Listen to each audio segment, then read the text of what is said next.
جس نقطے پر میں آپ کو لے کے آنا چاہتا تھا اس نقطے پر پہنچ آیا ہوں۔ دل دبا کی کھڑکیوں کو کھول کر سنیں۔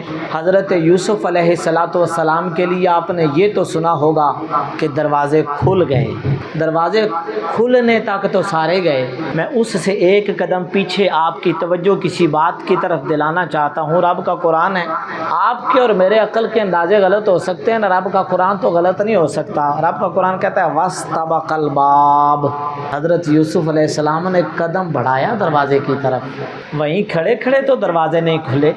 یوسف آج قدم اٹھانا تیرا کام ہے اور تیرے لیے ان دروازوں کو کھولنا یہ ہمارا کام ہے۔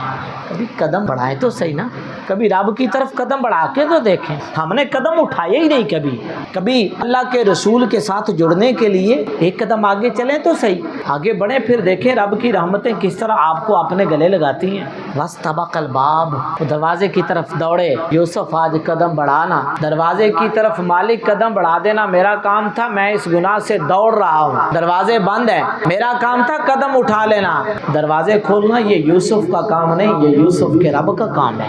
آپ قدم بڑھائیں تو صحیح، قدم اٹھائیں تو صحیح، کبھی گناہوں کو چھوڑنے کا پکا ارادہ کریں تو صحیح، کبھی اپنی زندگی کو تبدیل کرنے کا ارادہ پختہ کریں تو صحیح، کبھی رب کو اپنے دل سے یاد کر کے دیکھیں تو صحیح، کبھی لالچوں سے مقاصد سے آزاد ہو کر اللہ کے رسول پر درود پاک بھیج کر تو دیکھیں، پھر دیکھیں نا دروازے کیسے کھلتے ہیں۔ ہم ہاتھ پاؤں باندھ کر بیٹھ گئے، ہم نے قسم کھا لیا ہم نے قدم نہیں بڑھانا، ہمیں کوئی اٹھا کے وہاں تک پہنچا دے گا نہیں۔ اگر آپ کا کوئی عزیز رشتہ دار فوت ہوا ہے تو آپ اپنے قدموں پہ چل کے وہاں گئے تو آپ نے قدم بڑھایا تو منزل تک پہنچے ہیں۔